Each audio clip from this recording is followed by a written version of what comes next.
हमारो धन राधा श्री राधा श्री राधा, हमारो धन राधा श्री राधा श्री राधा, परम धन राधा श्री राधा श्री राधा, परम धन राधा श्री राधा श्री राधा, बरसाने वाली राधा राधा राधा राधा राधा, बरसाने वाली राधा राधा राधा राधा राधा, हमारी प्यारी राधा राधा राधा राधा राधा, हमारी प्यारी राधा राधा राधा राधा राधा, लक्ष्मण दुलारी राधा श्री राधा श्री राधा, लक्ष्मण दुलारी राधा श्री राधा श्री राधा, हमारो धन राधा श्री राधा श्री राधा, हमारो धन राधा श्री राधा श्री राधा, संतों की प्यारी राधा राधा राधा राधा राधा, संतों की प्यारी राधा राधा राधा राधा राधा, हमारी प्यारी राधा राधा राधा राधा राधा, हमारी प्यारी राधा राधा राधा राधा राधा, जीवन धन राधा श्री राधा श्री राधा, जीवन धन राधा श्री राधा श्री राधा, श्री राधा श्री राधा, श्री राधा श्री राधा श्री राधा श्री राधा श्री राधा, राधा श्री राधा तेरा।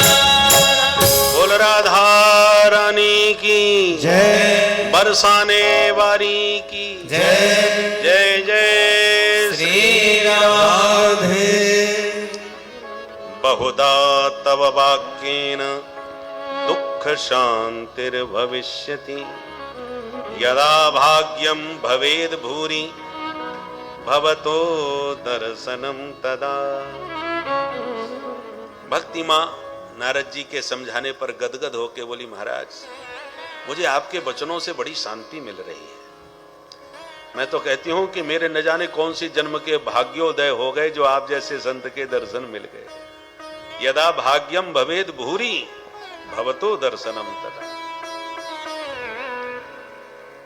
भक्ति माने का, महाराज एक बात बताओ, ये कलयुग इतना दुष्ट है, सब साधकों में सब साधनाओं में विघ्न डालने वाला है, तो इस पापी को मार क्यों नहीं दिया परीक्षित ने? और भगवान भी कैसे सहन कर रहे हैं इसके अत्याचार को? क्या भगवान नहीं देख रहे इस बात को?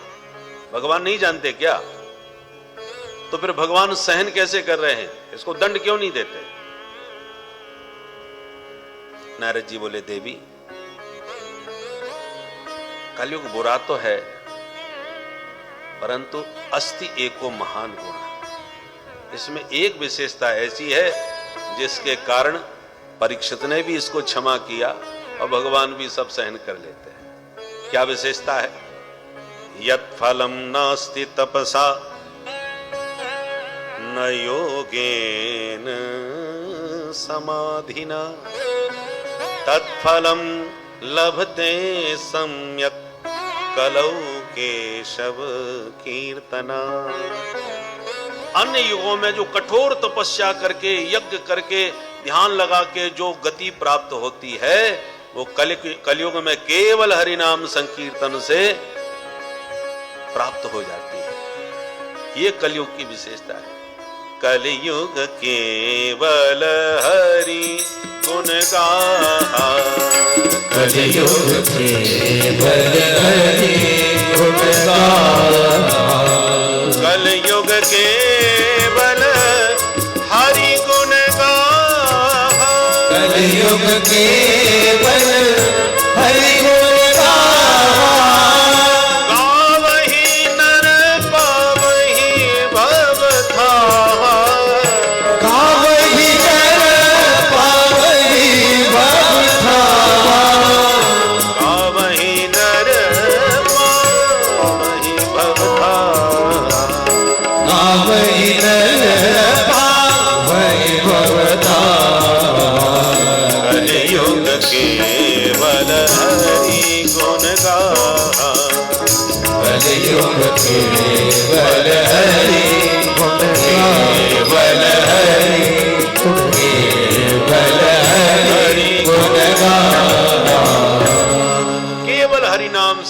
परिवर्तन से जीव को दुर्लभ गति प्राप्त हो जाती है। पर जैसे ऊसर भूमि में बीज नहीं उत्पन्न होता, अंकुरित नहीं होता, ऐसे ही कलयुग में लोगों की मति अंतःकरण से इतना मलिन हो गया है तो कोई कितना भी नाम महिमा सुनावे, सौगंध खा खा के संत कहें हरेर नाम हरेर नामैव केवलम कलौ नास्तेव नास्तेव नास्तेव गतिरन्यथा, त्रिवाचा भर भर के कहें तो भी बुद्धि में बात बैठती ही नहीं। जैसे ऊसर भूमि में बीज अंकुरित नहीं होता, ऐसी लोगों की मलिन बुद्धि में ये बात जमती नहीं कि सब लोग एक राम राम करने से क्या होगा, विश्वास ही नहीं होता। स्वल्प पुण्यवताम लोके विश्वासो नहीं बजायते, जब तक चित्त की शुद्धि ना हो सत्कर्मों के द्वारा तब तक विश्वास ही नहीं होगा। ना नाम में विश्वास, ना सदगुरु में विश्वास, ना विग्रह में। भगवान के श्री विग्रह एक से सुंदर सुंदर है, परंतु विश्वास ही नहीं होगा। इससे क्या होगा, हर बात में इससे क्या होगा। कुतर की बुद्धि रहती है, चित्त की शुद्धि के बिना विश्वास जमता नहीं, लाभ मिलता नहीं। और भगवान ने तो कलयुग को आरक्षण भी दे रखा है। क्या आरक्षण? मानस पुण्य होए नहीं पापा, कोई पाप मन से बन जाए कोई दंड नहीं, मानसिक पाप का कोई दंड नहीं, पर मानसिक शुभ कर्म हो तो उसका फल पूरा मिलेगा। अब बोलो इससे बढ़िया आरक्षण और क्या मिल सकता है। पहले तो मानसिक पाप का भी दंड मिलता था अन्य युगों में। भगवान परशुराम जी की माताजी रेणुका देवी स्नान करने गईं, वहां से जल भर के लाई और वहीं पर सरोवर में किसी गंधर्व को स्नान करते देख लिया तो थोड़ी देर उधर दृष्टि चली गई। हुआ कुछ नहीं, केवल चित्त चला गया उसको निहारने में, इसलिए थोड़ा विलंब हुआ। जमदग्नि जी ने पूछा विलंब कैसे हुआ, इतना समय तो नहीं लगता।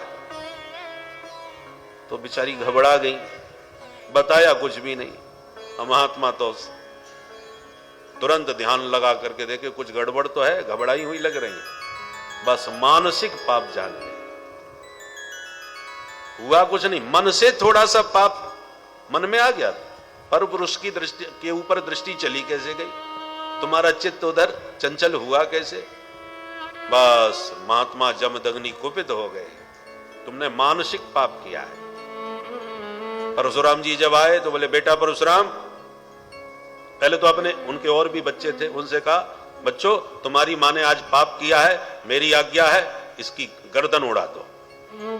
बच्चों ने कहा पिताजी आप भी हमारे पूजनीय, माताजी भी पूजनीय, हम इनको कैसे मार सकते, हमसे ही आज्ञा का पालन नहीं होगा, मना कर दिया। फिर आए परशुराम जी, बोले बेटा परशुराम तुम्हारी माँ से पाप हुआ है मानसिक, और तुम्हारे भाइयों ने मेरी आज्ञा की अवज्ञा की है, इसलिए अपनी माँ और अपने भाई सबके सिर काट दो, ये मेरी आज्ञा है।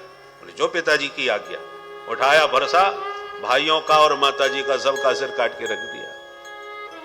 पिता खुश हो गए, मेरा आज्ञाकारी बेटा तो केवल परशुराम है। बेटा मांग, मैं तुझसे बहुत खुश हुआ, क्या चाहता है। बोले पिताजी यही चाहता हूं कि माताजी भी ठीक हो जाएं और भैया भी सब ठीक हो जाएं, और किसी को यह पता ना चले कि मैंने इनका सिर कभी काटा भी था।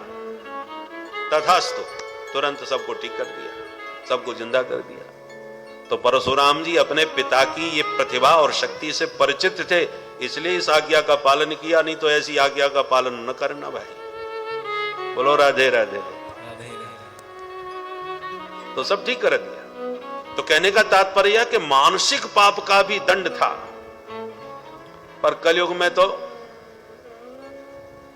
पाप पयो निधि जन मन मीना, प्राणी का मन मीन की तरह पाप के पयोनिध में सदा सराबोर रहता है। तो मानसिक पाप तो होते ही रहते, इसलिए भगवान ने आरक्षण दे दिया, चलो मन से पाप हो जाए तो कोई बात नहीं, करोगे पाप तभी उसका दंड मिलेगा। मन में कोई पाप आ जाए तो कोई बात नहीं, पर मन से कोई शुभ कर्म का आप चिंतन करें तो फल हम पूरा देंगे। ये आरक्षण मिला है। अब आप मन से, जब तन से कोई नहीं कर सकते दान पुण्य पूजा पाठ, तो मन से कर लो भाई 5 मिनट बैठ के, मनी राम जी को अपने इष्ट के पास ले जाओ, चाहे बद्रीनाथ ले जाओ, चाहे रामेश्वरम चले जाओ, मनी राम जी को जाने आने में 1 सेकंड नहीं लगता। मन से ही पहुंच जाओ और मन से ही अपने आराध्य को पूजो। दूध दही घी शहद को चकाचक स्नान कराओ, बढ़िया गोमुख से गंगा जल ला करके नवाओ, बढ़िया दिव्य से दिव्य सुगंध इत्रित लगाओ, दिव्य आभूषण अलंकार धारण कराओ, हीरे जवाहरात के, बढ़िया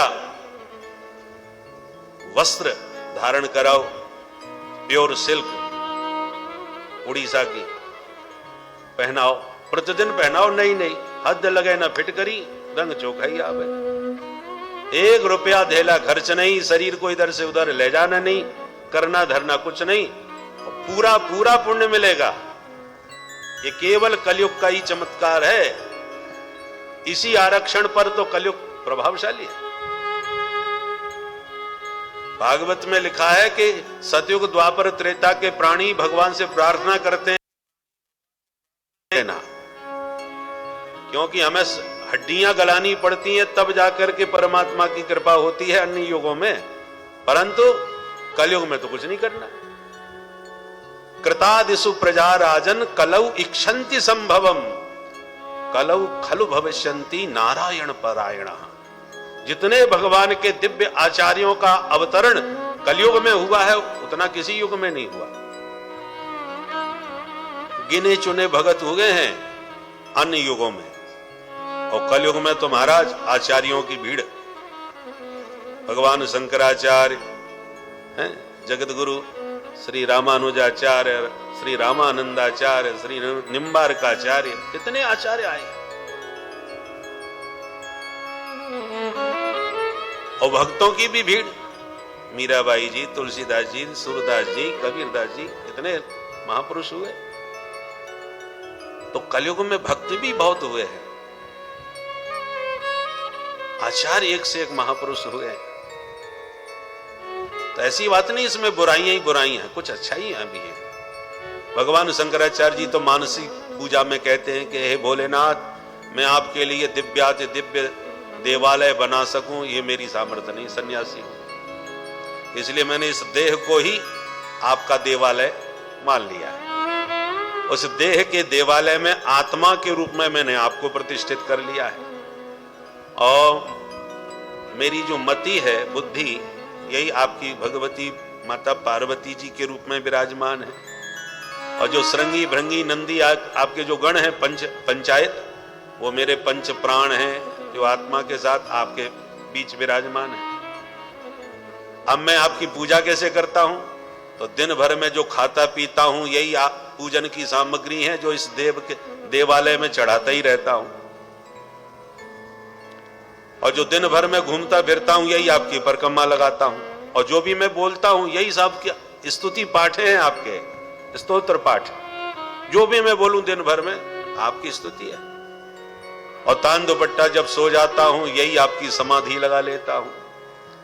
इसलिए दिन भर में मैं जितने भी कर्म करता हूं, चलना फिरना बोलना सोना, ये सब आपकी ही सेवा के कर्म हैं, अपने लिए मैं कुछ नहीं करता। इन समस्त कर्मों के द्वारा आपकी ही आराधना करता हूं। आत्मा त्वं गिरिजामति सहचराः प्राणाः शरीरम गृहम् पूजाते विषयोपभोग रचना निद्रा समाधि स्थिति संचारः पदयो प्रदक्षिण विधि स्तोत्राणि सर्वा गिरो यद यद कर्म करोमि तत्तदखिलम् शंभो तवाराधनम्। अब बताओ इससे सस्ती पूजा और क्या हो सकती है? और ये केवल कलयुग में ही संभव है, इतनी सरलता से हरि की प्राप्ति। तो नारद जी कहते हैं भक्ति मां से कि मां यही सब विशेषताओं को देख करके परीक्षित ने इसको छोड़ा, और इसी गुण पर गोविंद भी इसके सारी बुराइयों को सहन कर लेते हैं। अयम तो युग धर्मो ही वर्तते कश्य दूषणम अतस्तु पुंडरीकाक्ष सहते निकट स्थित। सब कुछ भगवान सहन कर देते। ये सब सुन करके भक्ति मां के हृदय में थोड़ी शांति है। पर नारद जी ने कहा, देवी मैं नारद आज प्रतिज्ञा भी करता हूं, ये जन जन में तुम्हें मैंने प्रतिष्ठित नहीं करवा दिया इस कलयुग में, तो मैं हरि का दास न कहलाऊं। तदा नाहम हरेर दासो लोके त्वाम न प्रवृत्तये। जब प्रतिज्ञा पूर्वक नारद जी ने ये बात कही तो भक्ति तो आह्लादित हो गई, गदगद हो गई, और देवर्षि नारद जी की स्तुति करने लगी। नारद जी आप धन्य हैं, आपकी सदा जय हो, सदा जय हो। जयति जगति माया यस्य कायादवस्ते। जयति जगति माया यस्य कायादवस्ते। जयति जगति माया यस्य कायादवस्ते। जयति जगति माया यस्य कायादवस्ते। वचन रचन में कम केवलम चाकलैया।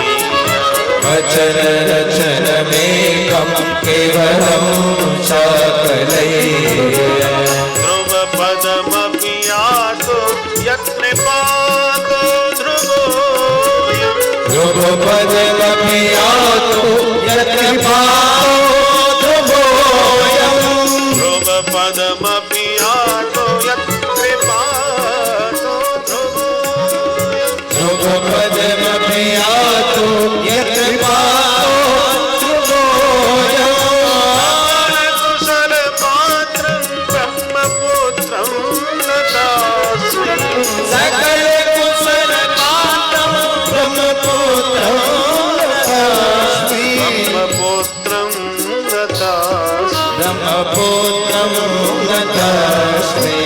जयति जगति मायां जयति जगति माया जयति जगति माया। हे देवर्षि जय हो आपकी, जय हो आपकी। कयाधु पुत्र प्रहलाद पर आपने जब कृपा करी तो कयाधु पुत्र प्रहलाद आज भक्तों में शिरोमणि हो गए। भगत शिरोमणि भय प्रहलाद। आपने ध्रुव पर कृपा करी तो आज ध्रुव जी ध्रुव तारा बने, आकाश में दैदीप्यमान हो रहे हैं आपकी कृपा से। ध्रुवपदी मपि आतो यत्र पातो ध्रुवोयम। आपकी कृपा से ही उन्हें ध्रुव पद प्राप्त हुआ। ऐसे हे देवर्षि नारद, ब्रह्मा जी के पुत्र, आपके चरणों में मेरा बारंबार प्रणाम। ब्रह्मपुत्रम नतास्मि। अत्यंत खिन्न मना भक्ति की स्थिति को देखकर नारद जी ने पुनः समझाया। वृथा खेदय से बाले अहो चिंता तुरा कथम। श्री कृष्ण चरणाम भोजम स्मर दुखम गमिष्यति। माताजी दुखी मत होइए, व्यर्थ में इतना आप परेशान हो रही हैं। चिंता छोड़कर हरि के चरणों का चिंतन कीजिए। श्री कृष्ण चरणाम भोजम स्मर। भगवान के चरण कमलों का स्मरण करोगी तो दुखम गमिष्यति। आपका सारा दुख क्लेश दूर हो जाएगा। हरि स्मृति ही सर्व विपद विमोक्षणम। हरि की स्मृति विपदाओं से मुक्ति देने वाली है। ब्रज के नंद लाला श्री राधा जू के सांवरिया। सब दुख दूर हुए जब तेरा नाम लिया। ब्रज के नंद लाला श्री राधा जू के सांवरिया। सब दुख दूर हुए जब तेरा नाम लिया। ओ सब दुख दूर हो गए जब तेरा नाम लिया। सब दुख दूर हुए जब तेरा नाम लिया।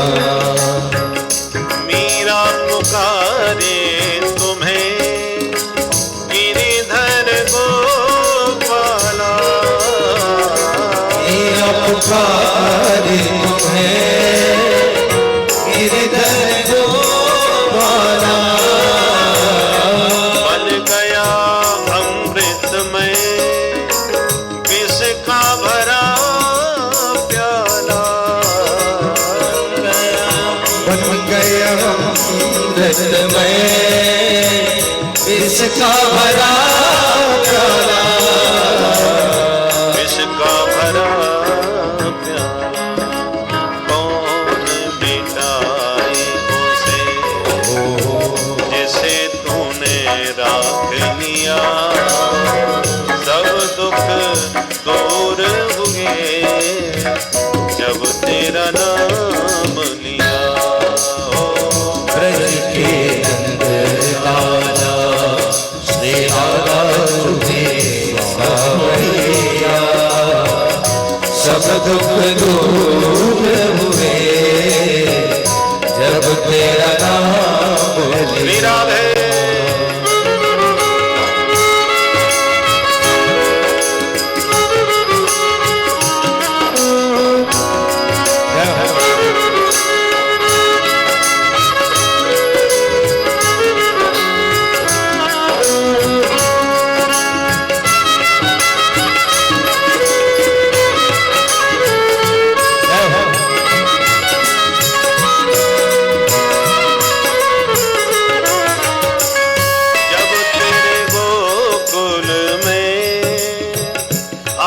विपदा भारी, जब तेरे गोकुल में आई विपदा भारी, एक इशारे पे सारी विपदा टारी। एक इशारे पे सारी विपदा टारी, सारी विपदा टारी। मुड़ गया गोवर्धन जिसे तूने उठा दिया। सब दुख दूर हो गए जब तेरा नाम लिया। ब्रज के नंद लाला श्री राधा तुझे सावरिया, सब दुख दूर हुए जब तेरा नाम लिया।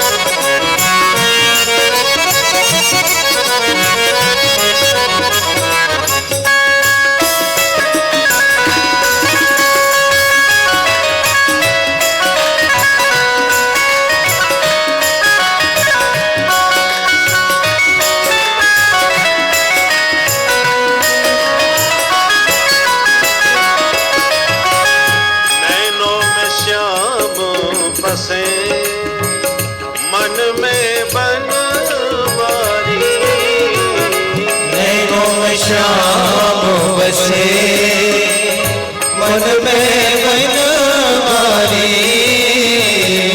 सुध बिसराए गई बंसी की धुन प्यारी।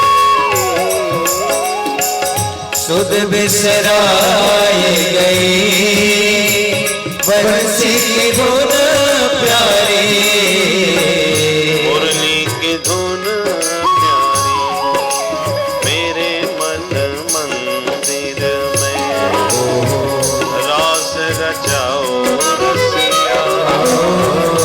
सब दुख दूर हुए जब तेरा नाम लिया। ब्रज के नंद लाला श्री राधा तुझे सावरिया, सब दुख दूर हुए जब तेरा नाम लिया। तेरा नाम लिया, जब तेरा नाम लिया, तेरा नाम जब तेरा नाम लिया। बोल बंसी वारे की जय। तो नारद जी ने समझाया, श्री कृष्ण चरणाम भोजम स्मर दुखम गमिष्यति। चिंता छोड़ो, हरि के चरणों का चिंतन करो।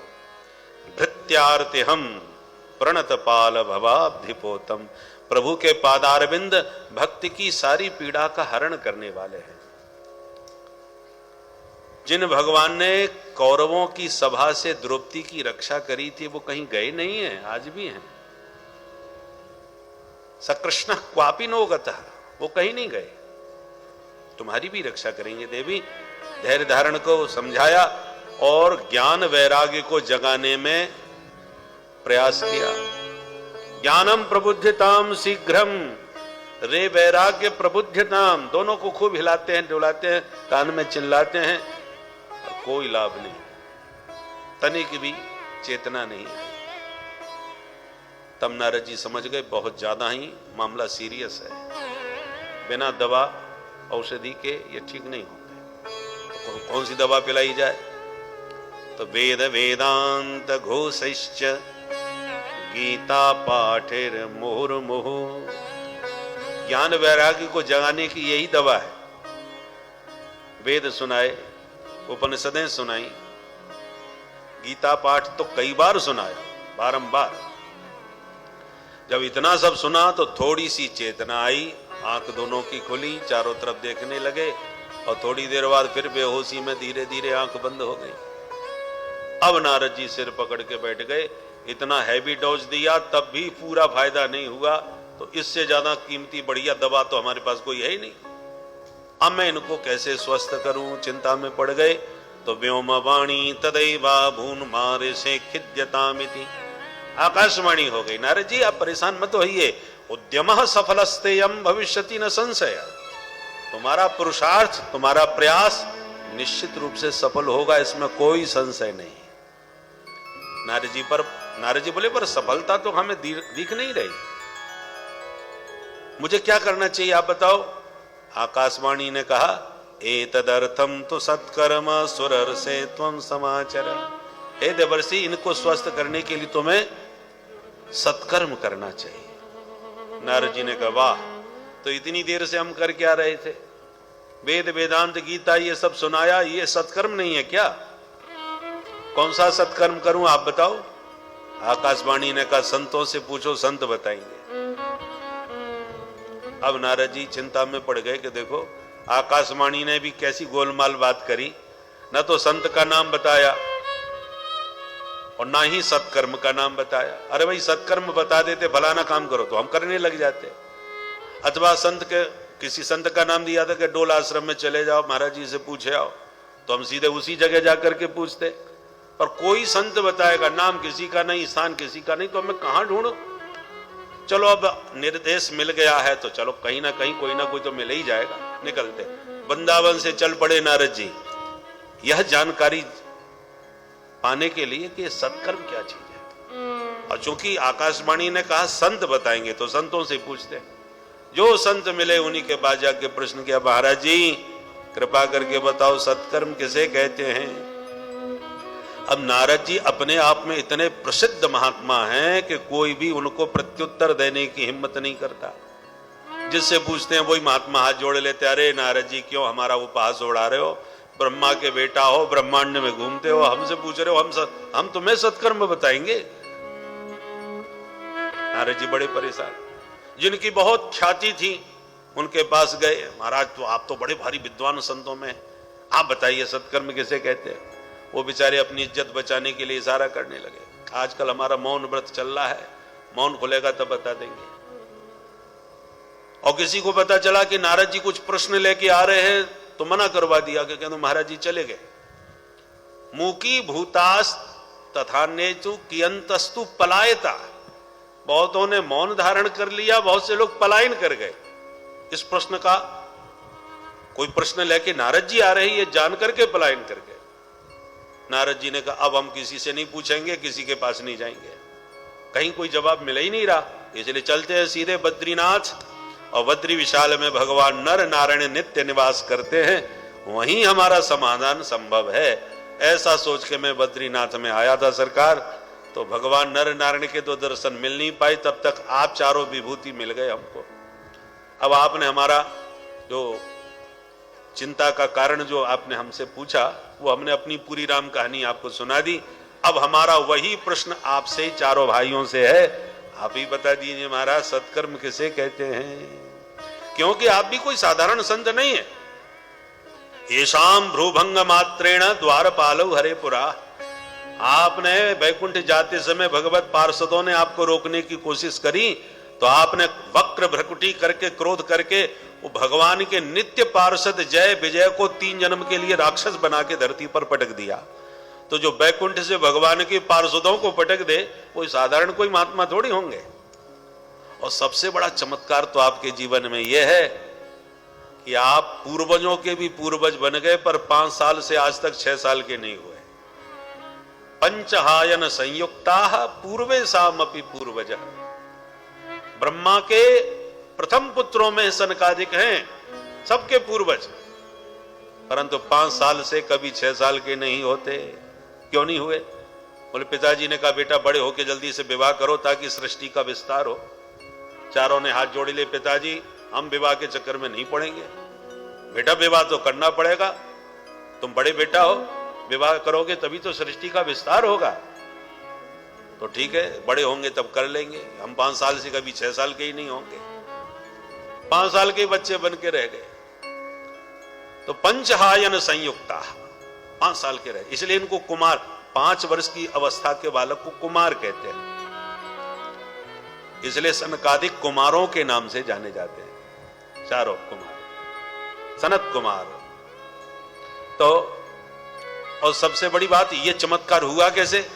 बोले हरिशरण में बमी नित्यामे सा मुखे वचः। 24 घंटे आपकी वाणी में हरिशरणम हरिशरणम हरिशरणम, ये 24 घंटे आपके मुख से निसृत रहता है। इसलिए जरायुष्मान न बाधते, इसलिए आप काल की गति से परे हो गए, कभी बुढ़ापा आपको आ ही नहीं सकता। ये हरि नाम का चमत्कार है।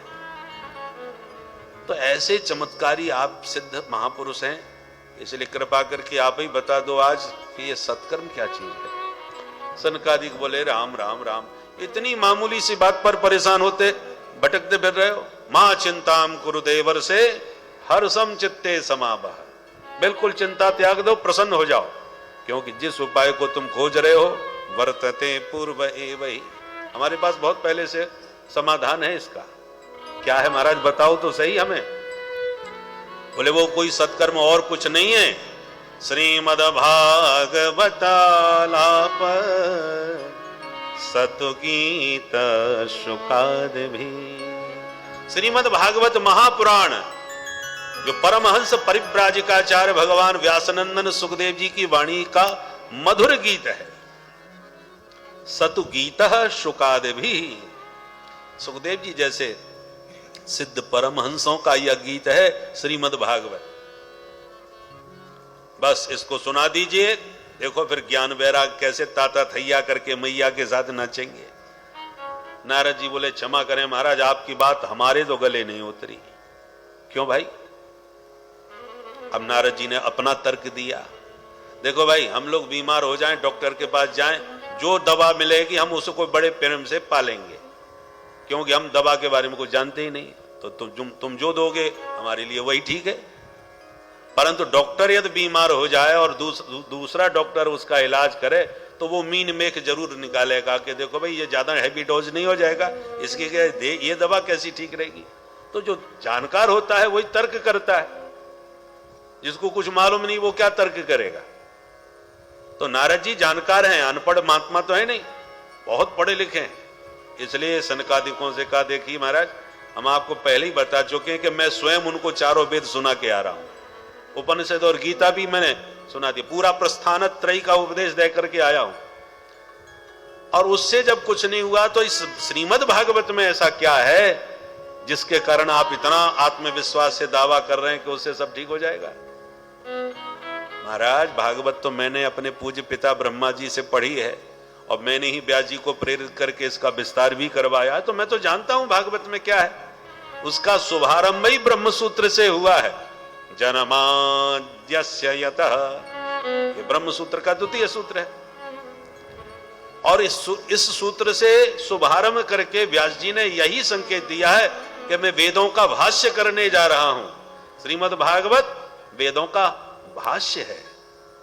तो जब वेदों से ही कुछ नहीं हुआ तो उसी के भाष्य श्रीमद् भागवत के श्रवण से क्या हो जाएगा? सुन करके सनकादिक मुस्कुराते हो गए, बोले नारद जी अब एक प्रश्न हम पूछे? बोले पूछो। बोले कोई आम का रसीला फल खाए और उस फल को चूस करके कहे वाह, जब इस फल में इतना रस भरा है तो इसके वृक्ष में कितना रस होगा, इसलिए फल बहुत खा लिए, आज इसके वृक्ष को ही पूरा चबा करके पूरा रस पी जाएंगे। तो बताइए वृक्ष से किसी को फल रस मिल सकता है क्या? जो रस फल से मिलेगा वो आपको वृक्ष से नहीं मिल सकता। तो क्या वृक्ष में रस नहीं होता क्या? बोले वृक्ष में ही रस ना होता तो फल में कहां से आ जाता? फल में तो रस जो आया है वो वृक्ष से ही आया है, पर हमको डायरेक्ट वृक्ष से रस नहीं मिलने वाला, हमको तो फल से ही मिलेगा। उसी प्रकार निगम कल्प तरोर गलितम फलम, वेद रूपी वृक्ष का भागवत श्रीमद् भागवत रसीला विगलित फल है, परिपक्व फल है। इसलिए इसमें जो रस मिलेगा वो डायरेक्ट आपको वेदों के मंत्रों से प्राप्त नहीं हो पाएगा। दूध से घी निकाला जाता है और जो काम घी कर देगा वो दूध नहीं कर पाएगा। अखंड ज्योति घी से ही जलेगी, दूध नहीं जला सकता। बढ़िया पूड़ियां घी में ही सकेंगी, दूध में नहीं सक सकती। बहुत से काम है, हवन आदि काम में घी का ही प्रयोग होता है, हवन में दूध से थोड़ी हवन हो जाएगा।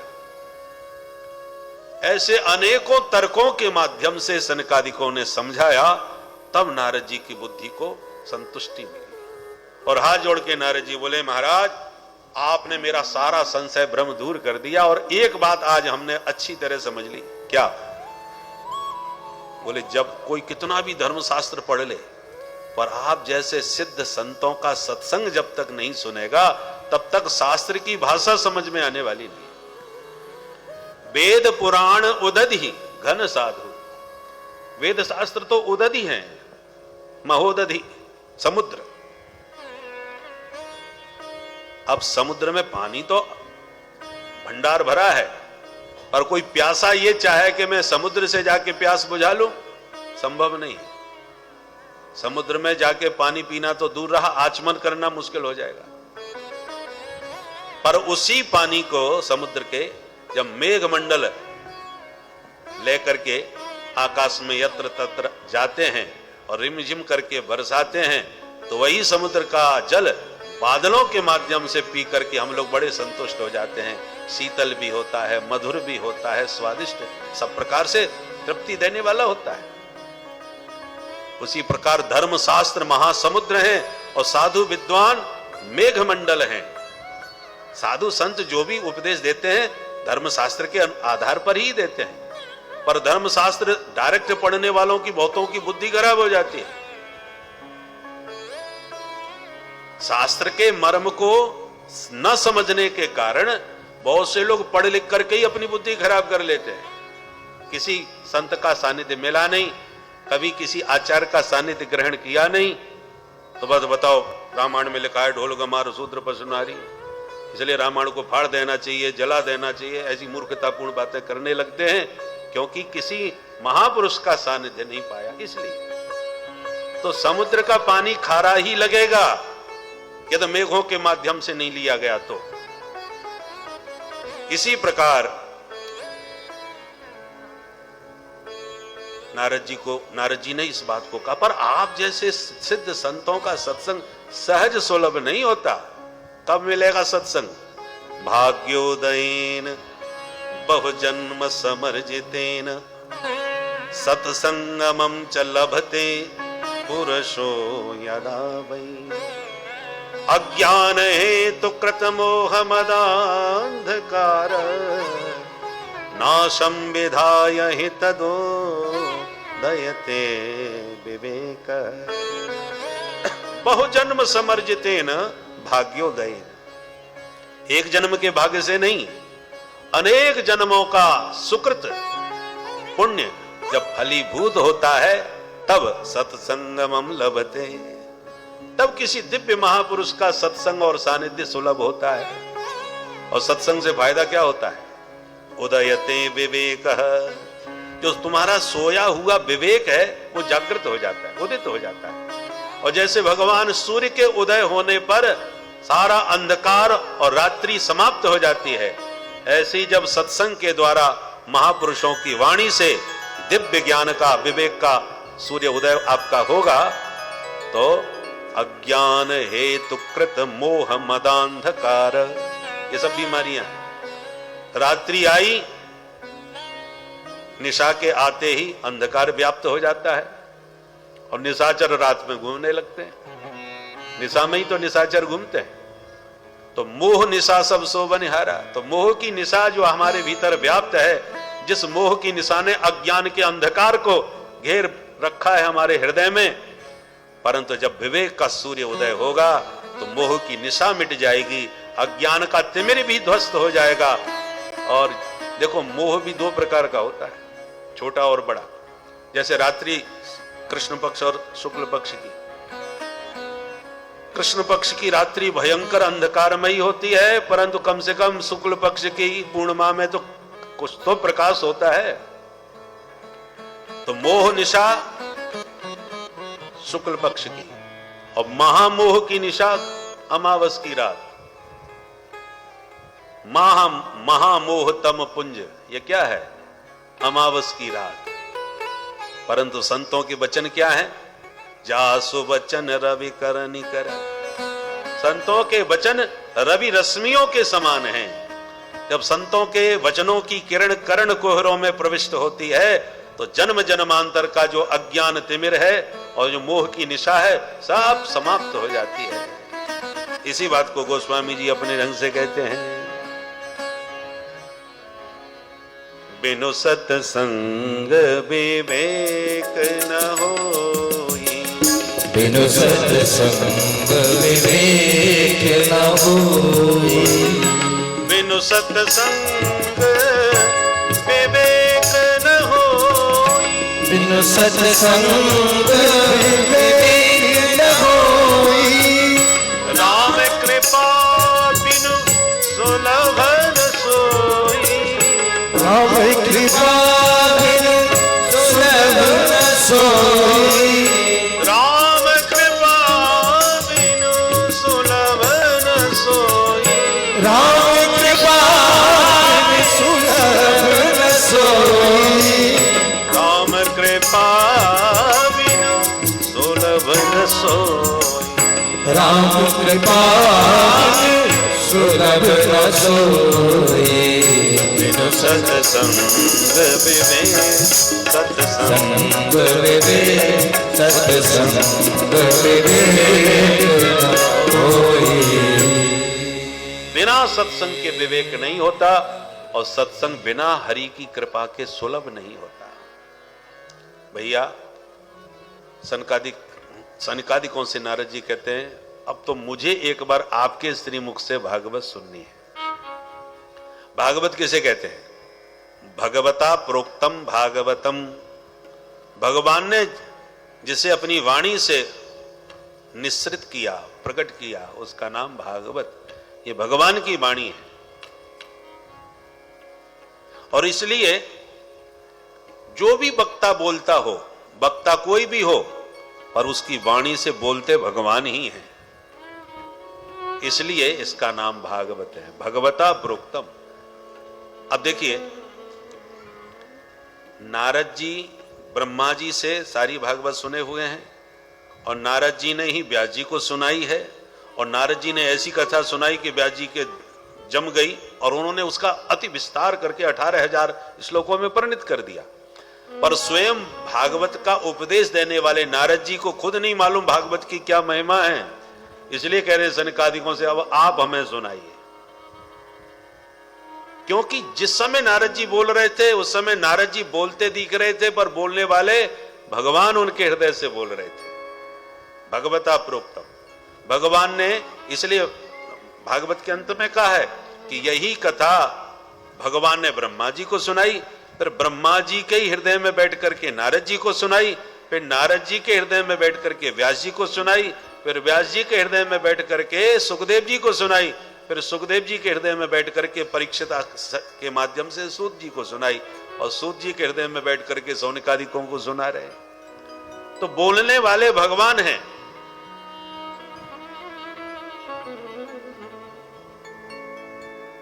किसी भी पात्र के हृदय से बोल सकते हैं। इसलिए नारद जी स्वयं उपदेशक होते हुए भी आज अनभिज्ञ दिखाई पड़ते हैं भागवत की महिमा से। इसलिए सनकादिकों से कहा अब आप मुझे सुनाइए। सनकादि बोले हम तो इसीलिए घूम रहे थे कोई सुनावे या हमसे सुन ले। श्रृण्वन गृणन संस्मरयश्च चिंतयन, भगवान की चर्चा होनी चाहिए। कोई श्रोता मिल जाए तो आप सुना दो वक्ता बन करके, और कोई बढ़िया वक्ता मिल जाए तो चुपचाप बैठ करके उनके मुख से सुन लो। श्रृण्वन वक्त्र सन्निधौ श्रृण्वन श्रोत्र सन्निधौ गृणन, वक्ता मिले तो सुनो, श्रोता मिले तो सुनाओ। इसलिए चलो हम तुम्हें सुनाते हैं। कहां चलें? गंगा द्वार समीपे तु तटमानंद नामकम। चलो हम लोग हरिद्वार में सत्संग करेंगे गंगा के किनारे। और तुरंत सनकादिक नारद जी को लेकर के हरिद्वार में आ गए। प्रश्न उठता है, जब बद्रीनाथ में भेंट हुई थी तो वहीं कथा भी हो जाती। बद्रीनाथ से सनकादिकों को नीचे हरिद्वार में आने की क्या आवश्यकता पड़ी? लोग तो बद्रीनाथ जाते हैं कथा कराने, परंतु वहां बद्रीनाथ से उतर के हरिद्वार आ रहे हैं। बोले उसका कारण है, आज तो बद्रीनाथ यात्रा बहुत सरल सहज हो गई, पर जिस समय ये प्रसंग चल रहा था उस समय लोग तभी बद्रीनाथ जाते थे जब घर से एकदम फ्री हो जाते थे। बेटा बेटियों के विवाह सब निपट गए, अब चलते हैं 4 धाम करे आए, भैया लौटे आए तो फिर मिलेंगे, नहीं तो जैसी आराम। इसलिए गिने चुने ही लोग पहुंचते थे। और यदि वहां कथा होती तो पता चलता 4 वक्ता हैं और 1 श्रोता है। सनक सनंदन सनातन सनत कुमार 4 वक्ता होते और इकलौते नारद जी श्रोता बैठे नजर आते। क्योंकि वहां जो सिद्ध कोटि के महापुरुष पहुंच भी जाते हैं तो लगा समाधि बैठ जाते हैं। अब जो समाधिस्थ हो गया वो कथा थोड़ी सुन सकते। जीवन मुक्त ब्रह्म पर चरित सुनहि तज ध्यान। ध्यान समाधि को छोड़ करके महापुरुष कथा सुनने आते हैं। तो जो पहुंच गए वो समाधिस्थ होकर के बैठ गए, ध्यान मग्न बैठ गए, तो नारद जी के अलावा कोई श्रोता ही ना दिखता। कैसी विचित्र कथा होती जब 4 वक्ता और 1 श्रोता होता। इसलिए हरिद्वार में आए ताकि ज्यादा से ज्यादा श्रोता इस कथा से लाभान्वित हो सकें। कथा ऐसी जगह करनी चाहिए जहां पर बहुत से लोग उससे लाभान्वित हो। हरिद्वार को ही क्यों चुना फिर? बोले हरिद्वार को इसलिए चुना कि यदि ऊपर के गुफाओं में बैठे हुए जो महापुरुष हैं सिद्ध कोटि के, वो यदि कथा सुनने का मन बनाएंगे तो गुफा से निकल के नीचे आ जाएंगे हरिद्वार तक। देखो हरिद्वार बीच की देहरी है, ऊपर पहाड़ की यात्रा प्रारंभ और नीचे मैदान की। तो अंधकार को दूर करना है तो दीपक बीच देहरी में जला के रख देना चाहिए। भीतर भी उजेला देता रहेगा, बाहर भी प्रकाश देता रहेगा। राम नाम मणि दीप धर जीह देहरी द्वार, तुलसी भीतर बाहरे जो चाहसी उजियार। इसलिए प्रज्वालितो तो ज्ञानमय प्रदीप। इसलिए ये ज्ञान दीप अध्यात्म दीप हरिद्वार की बीच देहरी पर प्रज्वलित हुआ ताकि संत भी लाभ ले सकें और संसारी भी लाभान्वित हो सकें। और आध्यात्मिक दृष्टि से विचार करें तो कथा तो बीच देहरी पर ही होती है। बीच देहरी का मतलब बाह्याभ्यंतर, आभ्यंतर और बाह्य। वक्ता यदि बिल्कुल बहिर्मुख होगा तो भी बढ़िया कथा नहीं कह पाएगा, और एकदम अंतर्मुखी हो जाए तो भी कथा नहीं सुना पाएगा। बोले बाबा कथा कहते हैं, राम कथा सुनाते हैं भवानी को, पर कभी कभी राम जी की कथा में डूब जाते हैं और एकदम अंतर्मुखी होने लगते हैं तो घबरा जाते हैं कि अंतर्मुखी हो गया, समाधि में चला गया तो फिर कथा अधूरी रह जाएगी। इसलिए सावधान मन कर पुण्य शंकर, लागे कथा कहन अति सुंदर। जब मन डूबने लगता है तो तुरंत भोलेनाथ अपने मन को सावधान करते हैं कि समाधि का समय नहीं है, कथा कह रहा हूं। इसलिए कथा तो एकदम डूब के भी नहीं कही जा सकती। वक्ता आनंद में, प्रेम में, भाव में डूब गया तो वाणी निश्रित नहीं हो पाएगी। यदि कोई डूबने वाला, पानी में भी डूबने वाला व्यक्ति यदि चिल्ला रहा है बचाओ बचाओ, इसका मतलब अभी डूबा नहीं है, क्योंकि डूब जाता तो फिर आवाज ही नहीं निकलती, फिर थोड़ी बोल पाता। तो ऐसे वक्ता यदि भाव प्रेम में डूब जाएगा तो फिर बोल नहीं पाएगा। इसलिए वक्ता को पूरी तरह डूबना नहीं चाहिए, पर एकदम बहिर्मुख भी नहीं हो जाना चाहिए, तो भी रस नहीं आएगा। गोविंद गीता में कहते मत चित्ता मदगत प्राणा बोधयंत परस्परम कथयंतश्च माम नित्यम तुष्यन्ति च रमन्ति च। वक्ता को डूबते हुए, पूरी तरह नहीं, अपना भी आनंद रस में डूबते हुए दूसरों को, वक्ता खुद डूब गएगा तभी वो श्रोताओं को डुबा पाएगा, पर पूरी तरह न डूब जाए कि वाणी ही अवरुद्ध हो जाए। एक बार पूज्यपाद धर्म सम्राट श्री स्वामी करपात्री जी महाराज श्रीधाम वृंदावन में गोपी गीत का प्रवचन कर रहे थे। तो जैसे ही स्वामी जी आए, अब उनके बड़े प्रबुद्ध श्रोता सब सामने उपस्थित रहते थे, और व्यासपीठ पर बैठ के स्वामी जी ने जैसी जयति ते धिकम पहला श्लोक गोपी गीत का गाया, और गाते गाते उसका अर्थानुसंधान करते हुए इतना प्रेम में डूब गए, गोपियों के भाव की स्थिति को जान करके। वही वक्ता के हृदय में भाव प्रकट होता है तभी वो वाणी से उसे व्यक्त करता है। तो श्रोता तो तब प्रेम में डूबेगा जब भाव सुनेगा, पर वक्ता के हृदय में जब भाव आ जाएगा तो वो तो पहले ही भाव में डूब जाएगा।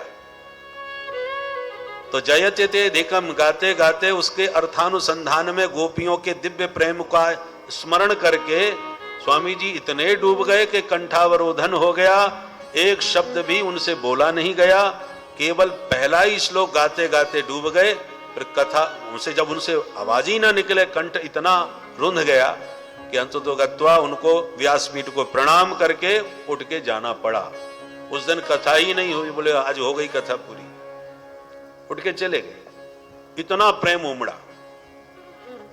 श्री स्वामी जी के कृपा पात्र महापुरुष थे, श्री केशव मणि ब्रह्मचारी जी थे। दास को बचपन में उनकी सेवा का सौभाग्य मिला, तो ये सारे प्रसंग वो सुनाते रहते थे हम, उन्होंने ये बात बताई। तो कहने का तात्पर्य यह है कि वक्ता पूरी तरह डूबने के लिए स्वतंत्र नहीं है, और डूब गया कदाचित तो कथा नहीं कह पाएगा। इसलिए बीच दहरी में कथा होनी चाहिए, न एकदम पूरी तरह डूबे, न एक तरफ पूरी तरह बहिर्मुखी होवे। और हरिद्वार का मतलब क्या है? यम नियम आसन प्राणायाम प्रत्याहार धारणा ध्यान समाधि, ये पूरी पर्वतीय यात्रा है चार धाम की। अब उस पहाड़ इतने ऊंचाई पर हर व्यक्ति पहुंच भी नहीं पाता, जो पहुंच जाता है उसकी स्थिति ध्यान समाधि में पहुंच करके फिर वो अपने शरीर के का ही उसे भान नहीं रह जाता। तो ध्यान समाधि में जो पहुंचे हुए महापुरुष हैं वो थोड़ा ध्यान समाधि से नीचे उतर के आवे, पहाड़ से नीचे उतरे, हरिद्वार तक आवे। और जो 24 घंटे संसार के प्रपंच में रमे हुए हैं वो थोड़ा प्रपंच छोड़ के ऊपर आवे, क्योंकि घोर संसारी व्यक्ति कथा शांति से नहीं सुन सकता। वो पग पग घड़ी देखेगा कि अरे आज वहां जाना था और ये कथा कब तक संपन्न होगी, भाई कि विलंब हो गया तो वो चला ना जाए, और उससे इतना रुपया लेना था, उसको इतना देना था। तमाम प्रकार के प्रपंच होते हैं, और ऐसे प्रपंच चित्त में चढ़े हो तो कथा नहीं समझ में आती फिर। इसलिए ये प्रपंच थोड़ा बाहर छोड़ करके आओ, तो संसार छोड़ के थोड़ा ऊपर उठो, और संत ध्यान समाधि छोड़ के थोड़ा नीचे आवे, तब संत और संसारी दोनों मिलकर के बीच दहरी में इस कथा का रसास्वादन करें। इसलिए हरिद्वार में यह दिव्य ज्ञान यज्ञ सनकादिकों ने शुभारंभ किया। हजारों महात्मा उपस्थित हो गए कथा सुनने के लिए। कौन कौन आए? मुरे भृगुर वशिष्ठ शवनश्च गौतमो वेदातिथिर्देवल देवरातौ। एक से एक सिद्ध कोटि के महापुरुष सब आए, और जो आनाकानी कर रहे थे जाएं कि न जाएं, तो भृगु सम्बोध्य चानयत, भृगु जी उन्हें पकड़ पकड़ के लाए, समझा समझा के लाए। ये कहाँ बैठे बैठे क्या कर रहे हो, साधन तो बाद में होते रहेंगे, धर्मानुष्ठान, पहले चलो, ऐसी सुंदर कथा सुनने को नहीं मिलेगी। नारद जी जैसे आयोजक और सनकादिक जैसे वक्ता दोनों ही महाविरक्त हैं, इसलिए अद्भुत कथा होगी, क्योंकि वक्ता और श्रोता दोनों ही ज्ञान के भंडार होने चाहिए, तब दिव्य कथा प्रकट होती है। श्रोता वक्ता ज्ञान निधि कथा राम के गुण। श्रोता का नाम पहले लिया गया है, वक्ता का बाद में। वक्ता श्रोता ज्ञान निधि नहीं कहा।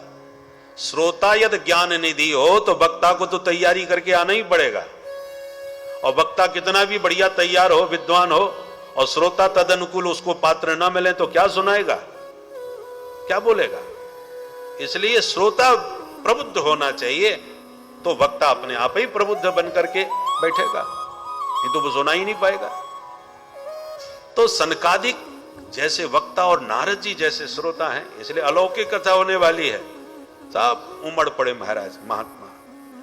अच्छा, भृगु जी को क्या गरज पड़ी जो पकड़ पकड़ के समझा समझा के सबको ला रहे थे।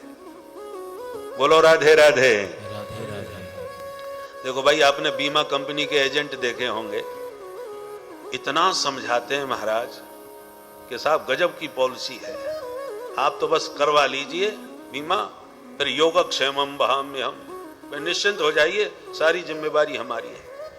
और आपकी समझ में नहीं आए तो दूसरे दिन फिर आएंगे, जहां आप बुलाओगे वहां आएंगे, जितनी बार समझना चाहोगे उतना समझाएंगे, और इतने लाभ गिनाएंगे कि बस पूछो मत। यदि उनसे ये आप पूछ बैठे कि आपको इसमें क्या फायदा है जो आप इतना समय हमारे ऊपर खर्च कर रहे हो, तो अपना फायदा नहीं बताएंगे, आपका ही फायदा बताएंगे, तभी तो पॉलिसी आप लेंगे। जबकि कमीशन इनका भी बड़ा तगड़ा होता है महाराज, तभी तो हाथ धो के पीछे पड़े रहते हैं। और बढ़िया यदि उन्होंने खूब सारे बीमा कर दिए तो कंपनी की तरफ से बंगला भी मिलेगा, गाड़ी भी मिलेगी, सारी सुविधाएं मिलती हैं, पुरस्कार मिलते हैं खूब। उसी प्रकार भगवान के गुण गणों का जो गान करते हैं, जो प्रचार प्रसार करते हैं, भगवान उनसे बहुत रीझते हैं। गीता में भी भगवान ने यह बात कही है कि जो मेरे इस दिव्य योग को, उपदेश को पात्र श्रोताओं को सुनाएगा, वो मेरे धाम का अधिकारी हो जाता है।